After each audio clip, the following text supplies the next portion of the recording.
നമസ്തേ. പണ്ടൊക്കെ കാരണവന്മാർ പറയുന്നത് നമ്മൾ കേട്ടിട്ടുണ്ട്, അവൻ അല്ലെങ്കിൽ അവൾ വീട്ടിൽ കയറ്റാൻ കൊള്ളാത്തവളാണ് എന്നൊക്കെ. നമുക്കതിൻ്റെ അർത്ഥം ആ കാലത്ത് ഡീപ്പായിട്ട് മനസ്സിലായിട്ടുണ്ടാവില്ല. പക്ഷെ യഥാർത്ഥത്തിൽ ഇങ്ങനെ വീട്ടിലേക്ക് കയറ്റാൻ കൊള്ളാത്ത വ്യക്തികളുണ്ടോ? അല്ലെങ്കിൽ വീട്ടിലേക്ക് കയറി കഴിഞ്ഞിട്ടുണ്ടെങ്കിൽ ആ കുടുംബത്തിനെ തകർത്ത് ആ കുടുംബത്തിനെ കുട്ടിച്ചോറാക്കാനായിട്ട് ശ്രമിക്കുന്നതായിട്ടുള്ള വ്യക്തികളുണ്ടോ? എന്തുകൊണ്ടാണ് അങ്ങനെ സംഭവിക്കുന്നത്?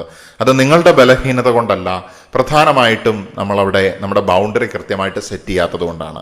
ആ ബൗണ്ടറി കൃത്യമല്ലാതെ വരുന്ന സമയത്ത് ഇത്തരത്തിലുള്ള വ്യക്തികൾ അവിടേക്ക് പ്രവേശിക്കുകയാണ്. നമ്മുടെ ബൗണ്ടറി ശക്തമായിട്ടിരിക്കണം. നമുക്ക് എപ്പോഴും ഒരു സൈക്കോളജിക്കൽ ഇമ്മ്യൂണിറ്റി വേണം, അല്ലെങ്കിൽ ഒരു വാക്സിൻ എടുത്തതുപോലത്തെ ഒരു പവർ നമുക്ക് ആവശ്യമാണ് എന്നുള്ളതാണ്. പക്ഷേ ഈ വീഡിയോയിൽ നമ്മൾ പ്രധാനമായിട്ടും ശ്രദ്ധിക്കുന്നത് ഇങ്ങനെയുള്ള വ്യക്തികളുടെ പ്രത്യേകത. കാരണം നമുക്ക് എപ്പോഴും മുൻപ് തിരിച്ചറിഞ്ഞു കഴിഞ്ഞിട്ടുണ്ടെങ്കിൽ പല കാര്യങ്ങളും പല ബുദ്ധികളും നമുക്ക് വളരെ വൈകിയാണ് വരുന്നത്. ചിലപ്പോൾ കാരണവന്മാർ പറയുന്ന സമയത്ത് നമ്മൾ പുച്ഛിക്കും, അല്ലെങ്കിൽ തള്ളിക്കളയും. നമ്മൾ പലതും ചിന്തിക്കുന്നില്ല. വൈകി വന്ന ബുദ്ധി അത് പക്ഷേ നമുക്ക് ഈ വീഡിയോ അതിനൊരു പരിഹാരമാണ്. നമുക്ക് നേരത്തെ അറിയാനായിട്ട് സാധിക്കുകയാണ്. ഇനി നേരത്തെ അറിഞ്ഞില്ലെങ്കിലും നമ്മൾ അനുഭവിച്ചു കൊണ്ടിരിക്കുന്നുണ്ടോ, അല്ലെങ്കിൽ നമ്മൾ അനുഭവിച്ചിട്ടുണ്ടോ, നമ്മൾ അതിൽ നിന്ന് രക്ഷപ്പെട്ടിട്ടുണ്ടോ? നമ്മുടെ ജീവിതത്തിൽ പല ആളുകളെ അടുപ്പിക്കുന്നതും അകറ്റുന്നതും തമ്മിലുള്ള നമ്മുടെ തീരുമാനം അത് വിജയകരമായിരുന്നോ? ഇങ്ങനെ സെൽഫ് അവയർനെസ്സിന് വേണ്ടിയും അതുപോലെ തന്നെ നമുക്ക് ആത്മപരിശോധന, സെൽഫ് വാലിഡേഷൻ, ഇതൊക്കെ നമുക്ക് ഇൻട്രോസ്പെക്ഷനിലൂടെ സാധ്യമാകാൻ വേണ്ടിയിട്ടാണ് ചില ചിന്തകൾ പങ്കുവെക്കുന്നത്. ഇത് ഏതെങ്കിലും രീതിയിലുള്ള പഠിപ്പിക്കലുകളല്ല, പതിവ് പോലെ നമുക്ക് ചിന്തിക്കാൻ വേണ്ടിയും നമുക്ക് സെൽഫ് ഇവാലുവേഷൻ നടത്താൻ വേണ്ടിയിട്ടുള്ള കുറച്ച് എലമെന്റ്സ് ആണ് എന്നുള്ള രീതിയിൽ മാത്രം കൺസിഡർ ചെയ്യുക. ഈ പറയുന്ന കാര്യങ്ങൾ പല കാര്യങ്ങളെ അടിസ്ഥാനപ്പെടുത്തിയാണ് സംസാരിക്കുന്നത്. സൈക്കോളജി മാത്രമല്ല, ഇതിൽ ചിലപ്പോൾ സ്പിരിച്വാലിറ്റി വരുന്നുണ്ടായിരിക്കും, ഒരു സാധാരണക്കാരൻ്റെ പെർസ്പെക്റ്റീവ് ചിലപ്പോൾ വരുന്നുണ്ടായിരിക്കും, ഫെനമനോളജിക്കൽ അണ്ടർസ്റ്റാൻഡിങ് വരുന്നുണ്ടായിരിക്കും. അതുകൊണ്ട് ശാസ്ത്രീയമാണ് എന്നല്ല പറയുന്നത്, മറിച്ച് നമുക്കിത് റിലേറ്റ് ചെയ്യാൻ പറ്റുന്നുണ്ടോ നമ്മുടെ ജീവിതത്തിലേക്ക്, നമുക്കിത് റിസണേറ്റ് ചെയ്തിട്ട് നമുക്കതിനെ എത്രമാത്രം നമുക്ക് ഉപകാരപ്പെടുത്താനായിട്ട് സാധിക്കുന്നുണ്ട്, ആ ഒരു കാര്യത്തിൽ തന്നെ ഫോക്കസ് ചെയ്ത് നമുക്ക് മുന്നോട്ട് പോകാം. ചിലർ കുടുംബങ്ങളെ തകർക്കുന്നു. ചിലർ കുടുംബങ്ങളിലേക്ക് വന്നു കഴിഞ്ഞിട്ടുണ്ടെങ്കിൽ ആ കുടുംബം വിള്ളലുണ്ടാവുകയാണ്, അല്ലെങ്കിൽ ആളുകൾ തമ്മിലുള്ള ബന്ധങ്ങൾ ശിഥിലമാകുകയാണ്. 4 പേര് അല്ലെങ്കിൽ 5 പേരുണ്ടെങ്കിൽ 4 വശത്തേക്ക് 5 വശത്തേക്ക് ചിതറുന്നതായിട്ടുള്ള അവസ്ഥ നമുക്ക് കാണാനായിട്ട് സാധിക്കുകയാണ്. അപ്പം നമ്മൾ ഒരുപാട് പേർക്കും അത്തരത്തിലുള്ള അവസ്ഥകളിലൂടെ, അനുഭവങ്ങളിലൂടെ കടന്നു പോകേണ്ട വന്നിട്ടുണ്ടായിരിക്കും. പക്ഷെ തീർച്ചയായിട്ടും ഞാൻ പ്രതീക്ഷിക്കുകയാണ് നിങ്ങൾ വ്യക്തിപരമായിട്ട് പറഞ്ഞിട്ടില്ലെങ്കിലും നിങ്ങളുടെ അനുഭവങ്ങളും പങ്കുവെക്കും എന്നുള്ളത്. ഒന്നാമത്തെ ഇവരുടെ പ്രത്യേകത എന്ന് പറയുന്നത് കഠിനമായിട്ടുള്ള റിബൽ നേച്ചറാണ്. അതായത് മർക്കടമുഷ്ടി, എന്ത് കാര്യത്തിലും എതിർപ്പ് കാണിക്കുക എന്നുള്ളത്. ഒരു കുടുംബത്തിൽ ഒരു പ്രശ്നം ഉണ്ടായിട്ടുണ്ടെങ്കിൽ അതിനൊരു പരിഹാരം മുന്നോട്ട് വെക്കുന്ന സമയത്ത് ഇവർ ആ പരിഹാരത്തിൽ ഫോക്കസ് ചെയ്യുന്നതിന് പകരം ആ പ്രശ്നത്തിൽ തന്നെയായിരിക്കും എപ്പോഴും ഫോക്കസ് ചെയ്തുകൊണ്ടിരിക്കുന്നത്. അല്ലെങ്കിൽ ഇവർക്ക് കുടുംബത്തിലെ എന്ത് കാര്യങ്ങൾ, എന്തൊരു തീരുമാനമായിക്കോട്ടെ, മുതിർന്നവർ പറയുന്നതായിക്കോട്ടെ, അല്ലെങ്കിൽ കുടുംബത്തിലെ മറ്റെന്തെങ്കിലും ഒരു പ്രശ്നത്തിൻ്റെ പരിഹാരത്തിന് വേണ്ടിയിട്ടുള്ള ശ്രമങ്ങളായിക്കോട്ടെ, അല്ലെങ്കിൽ ഏതെങ്കിലും വീക്ഷണങ്ങൾ, ഏതെങ്കിലും നിലപാടുകൾ കുടുംബത്തിൽ മുന്നോട്ട് പോകാനായിട്ട് ആവശ്യമായിട്ടിരിക്കുന്ന അത്തരത്തിലുള്ള സന്ദർഭങ്ങളിലൊക്കെ ഇവർ ശക്തമായിട്ടുള്ള റിബൽ നേച്ചർ, അല്ലെങ്കിൽ എപ്പോഴും ഇത്തരത്തിലുള്ള കാര്യങ്ങളോട് എതിർപ്പ് കാണിച്ചുകൊണ്ടിരിക്കും. എന്ത് കാര്യത്തിനോടും കുടുംബത്തിലെ ഒരു വ്യക്തി ഇങ്ങനെ എതിർപ്പ് കാണിക്കുന്ന സമയത്ത് അത് ഒരു വിഷം പോലെ ആ കുടുംബത്തിലേക്ക് പടരുമെന്നുള്ളതാണ്. അപ്പോൾ പല വ്യക്തികൾ തമ്മിലുള്ള ബന്ധങ്ങളെ അത് ബാധിക്കും. കുടുംബത്തിലെ ആളുകൾ തന്നെ സ്വന്തം സഹോദരനെയോ സഹോദരിയെയോ അല്ലെങ്കിൽ സ്വന്തം അമ്മയോ അച്ഛനെയോ ഒക്കെ നോക്കിക്കാണുന്ന രീതികൾ ഒക്കെ ഈ വ്യക്തികളുടെ പ്രവൃത്തിയുടെ ഫലമായിട്ട് മാറിക്കൊണ്ടിരിക്കുകയാണ്.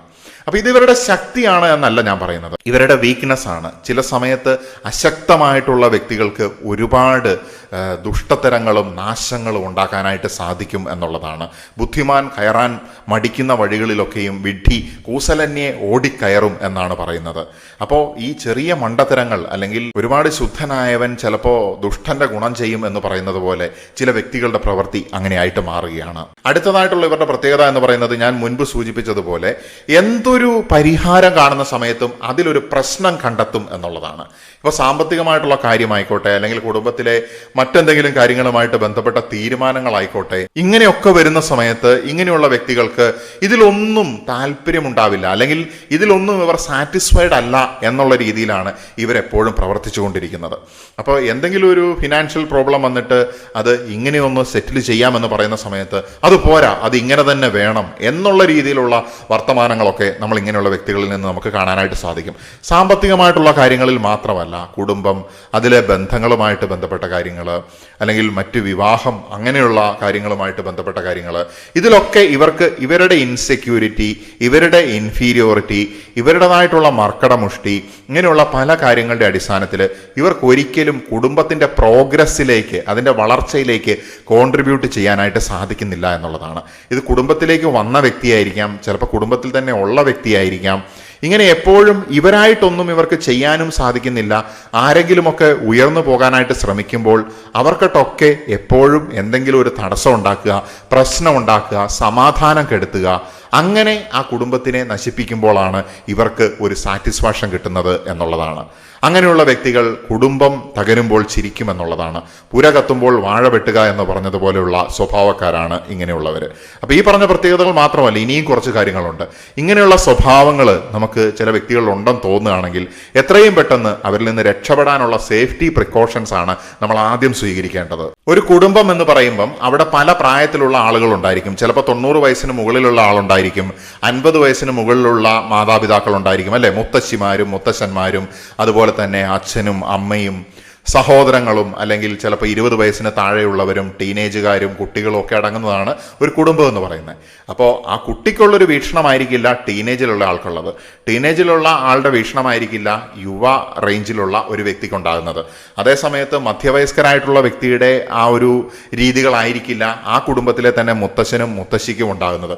എല്ലാവർക്കും വ്യത്യസ്തമായിട്ടുള്ള വിശ്വാസങ്ങളുണ്ട്, വ്യത്യസ്തമായിട്ടുള്ള രീതികളുണ്ട്, വ്യത്യസ്തമായിട്ടുള്ള ചിന്താരീതികളും സംസാര രീതികളും കാര്യങ്ങളെയൊക്കെ നോക്കിക്കാണുന്നത് വളരെ വ്യത്യസ്തമായിട്ടാണ്. അപ്പോൾ ഈ തലമുറകൾ തമ്മിലുള്ള മിസ്മാച്ച് ഓൾറെഡി ഒരു കുടുംബത്തിൽ എക്സിസ്റ്റ് ചെയ്യുന്ന ഒരു സംഗതിയാണ്. പക്ഷേ ചില വ്യക്തികളുടെ വരവോടുകൂടി ഈ മിസ്മാച്ചുകൾ ആ ഓൾറെഡി ഉള്ള പ്രശ്നത്തിനെ ആളിക്കത്തിക്കും എന്നുള്ളതാണ്. അതായത് അടിസ്ഥാനരഹിതമായിട്ട് ഈ കുടുംബത്തിൻ്റെ, ഇപ്പോൾ ഉദാഹരണത്തിന് മുതിർന്നവരെ ധിക്കരിക്കുക, അല്ലെങ്കിൽ മുതിർന്നവർ പറയുന്ന എല്ലാ കാര്യങ്ങളും അതുപോലെ അക്സെപ്റ്റ് ചെയ്യണമെന്നല്ല ഞാൻ പറയുന്നത്.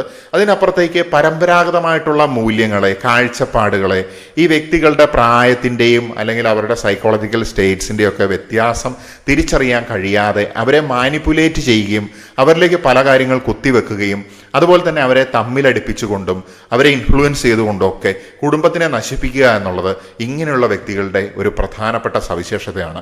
അവരെപ്പോഴും പരമ്പരാഗതമായിട്ടുള്ള മൂല്യങ്ങൾക്കും കാഴ്ചപ്പാടുകൾക്കും വിരുദ്ധമായിട്ട് പെരുമാറുന്നു. കാരണം പലപ്പോഴും നമ്മൾ പരമ്പരാഗതമായിട്ടുള്ള രീതിയിൽ പോകുന്ന സമയത്ത്, അല്ലെങ്കിൽ നമ്മുടെ സംസ്കാരം ഉണ്ടല്ലോ, അത് നമ്മളുടെ സുഹൃത്താണെന്നല്ല ഞാൻ പറയുന്നത്, അതിനനുസരിച്ച് നാട്ടുനടപ്പ് എന്ന് പറയുന്ന ഒരു സംഗതിയുണ്ട്. ആ രീതിയിൽ പോകുന്ന സമയത്ത് പല കുടുംബങ്ങളും സുസ്ഥിരമായിട്ട് പോകാനായിട്ട് അത് കാരണമാകുന്നുണ്ട്. പക്ഷെ ഇങ്ങനെയുള്ള വ്യക്തികൾക്ക് ആ നാട്ടുനടപ്പിലൂടെ ഒന്നും മുന്നോട്ട് പോകണ്ട. എങ്ങനെയെങ്കിലും ഇവരുടെ സ്വാർത്ഥ താല്പര്യങ്ങൾ നടക്കുക, അതുകൊണ്ട് ഇതിനെയെല്ലാം വെല്ലുവിളിക്കുക. ഇങ്ങനെ പോകുമ്പോൾ കുടുംബത്തിന്റെ ഭദ്രത തകർക്കാനായിട്ട് ഇത്തരത്തിലുള്ള വ്യക്തികൾ കാരണമാകുന്നു എന്നുള്ളതാണ്. അടുത്തതായിട്ടുള്ളൊരു പ്രത്യേകത എന്ന് പറയുന്നത് എമ്പതി ഇല്ലാത്തൊരു ഹൃദയമാണ്. അതായത് മറ്റുള്ളവരുടെ ഹൃദയത്തെ കാണാനായിട്ട് സാധിക്കുന്നില്ല, മറ്റുള്ളവരുടെ വീക്ഷണകോണിൽ നിന്നുകൊണ്ട് കാര്യങ്ങളെ ദർശിക്കാനായിട്ട് സാധിക്കുന്നില്ല. നേരത്തെ പറഞ്ഞ ഈ ഏജ് ഡിഫറൻസ്, അല്ലെങ്കിൽ കൾച്ചർ, അല്ലെങ്കിൽ പരമ്പരാഗത മൂല്യങ്ങളുമായിട്ട് ബന്ധപ്പെട്ട ഡിഫറൻസ്, അതിനപ്പുറത്തേക്ക് ഒരു വ്യക്തിയുടെ ഹൃദയത്തിന്റെ അവസ്ഥകളെ, അവരുടെ വികാരങ്ങളെ മനസ്സിലാക്കാനായിട്ട് സാധിക്കുന്നില്ല. വികാരങ്ങൾ ഇവർക്ക് കേവലം ഡാറ്റ മാത്രമാണ്. ഇവർക്ക് മാനിപ്പുലേറ്റ് ചെയ്യാനും ഇവരുടെ സ്വാർത്ഥ താല്പര്യങ്ങൾക്കനുസരിച്ച് വളച്ചൊടിക്കാനും അല്ലെങ്കിൽ അതിന് വിനിയോഗിക്കാനും വേണ്ടിയിട്ടുള്ള ഡാറ്റ മാത്രമാണ് ഇവരെ സംബന്ധിച്ചിടത്തോളം വികാരങ്ങൾ എന്ന് പറയുന്നത്. മറ്റുള്ളവരുടെ വികാരങ്ങളെ മനസ്സിലാക്കാനായിട്ട് താല്പര്യമില്ലാത്ത വ്യക്തികളെ സംബന്ധിച്ചിടത്തോളം അവിടെ എമ്പതി ഉണ്ടാകുന്നില്ല. എമ്പതി ഇല്ലാത്ത സ്ഥലങ്ങളിൽ ബന്ധങ്ങൾ നിലനിൽക്കുന്നില്ല എന്നുള്ളതാണ്. അടുത്തതായിട്ടുള്ള ഇങ്ങനെയുള്ള വ്യക്തികളുടെ ഒരു അടയാളം എന്ന് പറയുന്നത് അവർ ബന്ധങ്ങൾക്ക് വില കൊടുക്കുന്നില്ല എന്നുള്ളതാണ്. ബന്ധങ്ങൾ എന്ന് പറയുന്നത് കൺവീനിയൻസിനനുസരിച്ച് റീപ്ലേസ് ചെയ്യാൻ പറ്റുന്ന ഒരു സംഗതിയാണ് എന്ന് അവർ ധരിച്ചിരിക്കുകയാണ്, അല്ലെങ്കിൽ അവരങ്ങനെയാണ് കാണുന്നത്. അപ്പോൾ എസ്റ്റാബ്ലിഷ്ഡ് ആയിട്ടുള്ള ഒരു സിസ്റ്റം അത് അതിൻ്റെ രീതിയിൽ നടക്കണമെന്നുള്ള ആഗ്രഹം ഇവർക്കില്ല.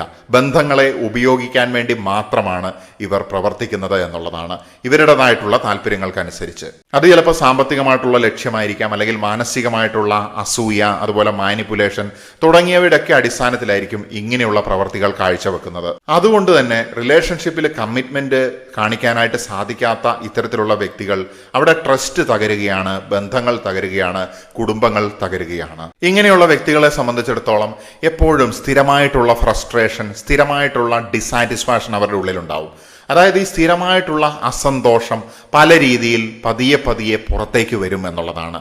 പിന്നീട് അത് വലിയ പൊട്ടിത്തെറികളിലേക്ക് എത്തിച്ചേരുമെന്നുള്ളതാണ്. വളരെ സൈലന്റ് ആയിട്ടാണ് ഇവരുടെ ഉള്ളിൽ ഈ പറയുന്ന ഡിസാറ്റിസ്ഫാക്ഷൻ ആയിക്കോട്ടെ, ജലസ് ആയിക്കോട്ടെ, പല രീതിയിലുള്ള വികാരങ്ങൾ അരങ്ങേറുന്നത്. ഇത്തരത്തിലുള്ള അൺറിസോൾവഡ് ആയിട്ടുള്ള അല്ലെങ്കിൽ പരിഹരിക്കപ്പെടാത്തതായിട്ടുള്ള കെയോസും കൺഫ്യൂഷൻസും പിന്നീട് വലിയ എക്സ്റ്റേണൽ എക്സ്പ്ലോഷൻസിലേക്ക് കൊണ്ടുപോകും കുടുംബത്തിനെ എന്നുള്ളതാണ്. അങ്ങനെ ഇവരുടെ ഉള്ളിലെ ഫ്രസ്ട്രേഷൻ കുടുംബത്തിലെ എല്ലാവർക്കും നെഗറ്റീവായിട്ട് ബാധിക്കുന്ന രീതിയിൽ വരികയാണ്. അടുത്തതായിട്ടുള്ള അവസാനത്തെ ഒരു പ്രത്യേകത എന്ന് പറയുന്നത് വ്യക്തമായിട്ടുള്ള ജീവിത ദിശ ഇല്ലാത്ത വ്യക്തികളായിരിക്കും, ലക്ഷ്യബോധം ഇല്ലാത്ത ആളുകളായിരിക്കും. നേരത്തെ പറഞ്ഞതുപോലെ ലക്ഷ്യബോധവും മൂല്യബോധവും ഇല്ലാതെ ആകുന്നത് കൊണ്ട് തന്നെ ഇവർക്ക് സ്വന്തം ജീവിതത്തിൽ കൺട്രോൾ ഉണ്ടായിരിക്കില്ല. സ്വന്തം ജീവിതത്തിൽ കൺട്രോൾ ഇല്ലാത്ത വ്യക്തികൾ എപ്പോഴും മറ്റുള്ളവരുടെ ജീവിതത്തിനെ നിയന്ത്രിക്കാനായിട്ട് ശ്രമിച്ചുകൊണ്ടിരിക്കും. മറ്റൊരു തരത്തിൽ പറഞ്ഞിട്ടുണ്ടെങ്കിൽ സ്വന്തമായിട്ട് ദിശയില്ല, ഡയറക്ഷൻ ഇല്ല. അങ്ങനെയുള്ള ആളുകൾ മറ്റുള്ളവർക്ക് എപ്പോഴും തടസ്സങ്ങളും ഡിസ്റപ്ഷൻസും സൃഷ്ടിച്ചുകൊണ്ടിരിക്കും എന്നത് തന്നെ. ഒരു കുടുംബം തകരുന്നത് ഒരു ദിവസം കൊണ്ടല്ല. വിശ്വാസം, ബഹുമാനം, സഹകരണം ഇവയില്ലാതാകുമ്പോൾ കുടുംബ ബന്ധങ്ങൾ പതിയെ അകന്നു പോകുന്നു.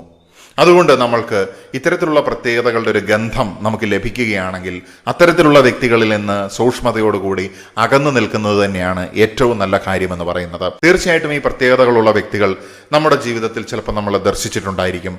അങ്ങനെ ഇല്ലെങ്കിൽ അവർ ഭാഗ്യവാന്മാർ എന്ന് ഞാൻ പറയുകയാണ്. തുടരുവാൻ വേണ്ടി നിർത്തുകയാണ്. നമ്മൾ വീണ്ടും നമ്മുടെ ഉള്ളിൽ ഇൻസൈറ്റ്സിനെ അന്വേഷിച്ചുകൊണ്ടേയിരിക്കും. തൽക്കാലത്തേക്ക് നമസ്തേ.